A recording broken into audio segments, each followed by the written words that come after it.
Hello प्यारे बच्चों, आज हम 11वें पाठ दुर्बलता छोड़ो दृढ़ता अपनाओ का अध्ययन करेंगे। क्लैव्यम मास में गम है पार्थ नैतत्र युपद्यते क्षुद्रम हृदय दौर्बल्य त्यक्तोत्तिष्ठ परंतप। गीता के दूसरे अध्याय का तीसरा श्लोक, जिसका अर्थ है प्यारे बच्चों, युद्ध काल में तू नपुंसक न बन, नहीं तेरे योग्य है यह अर्जुन। दुर्बलता हृदय की यह छोड़कर उठ ए परंतप, अब युद्ध कर।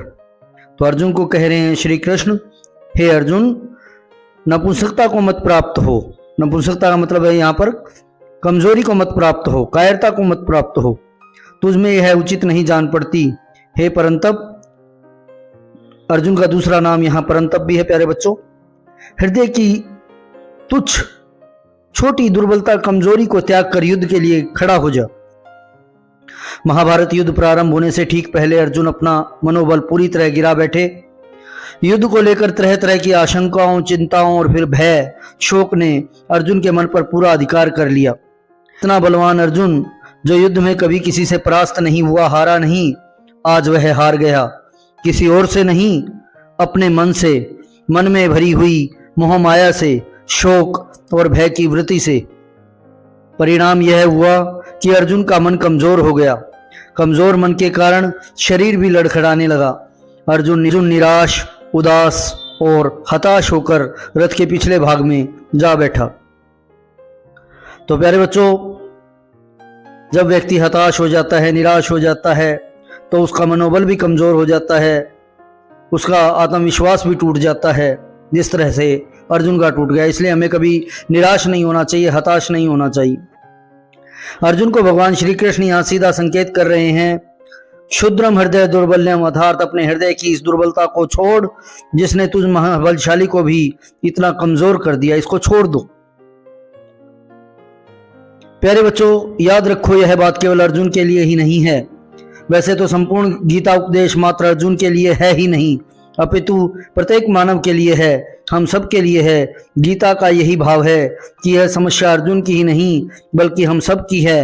मन जब जब भी किसी कारण से काम, क्रोध, लोभ, मोह, अहंकार आदि किसी भी वृत्ति से अधीन होता है, अथवा भविष्य की चिंताओं, आशंकाओं, भय, शोक में अच्छा मजबूत मन भी कमजोर होने लगता है।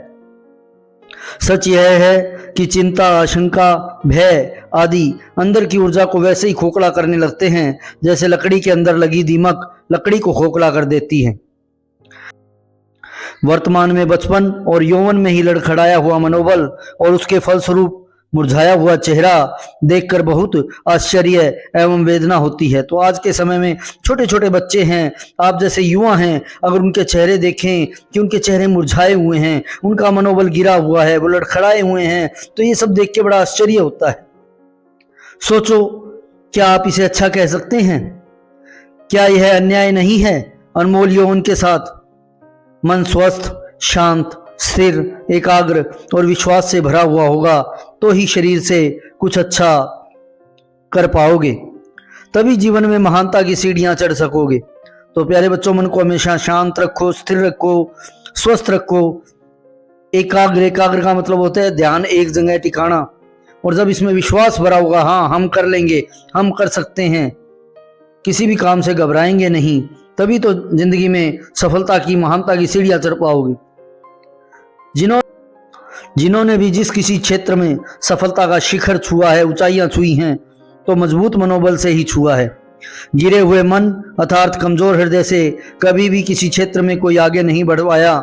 साधन सुविधाएं कितनी भी अधिक क्यों ना हो, लेकिन मनोबल गिरा हुआ हो, हृदय दुर्बल हो, तो अच्छा जीवन नहीं जिया जा सकता। इसलिए गीता के इस उद्बोधन से स्वयं को उठाओ, जगाओ और आगे बढ़ो।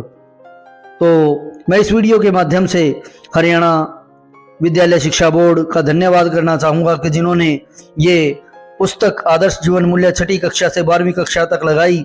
जिस गीता को हम नहीं पढ़ पाते, उस गीता के महत्वपूर्ण श्लोकों के द्वारा हमें सही राह दिखा रही है यह पुस्तक। एक बार फिर से धन्यवाद हरियाणा शिक्षा बोर्ड का।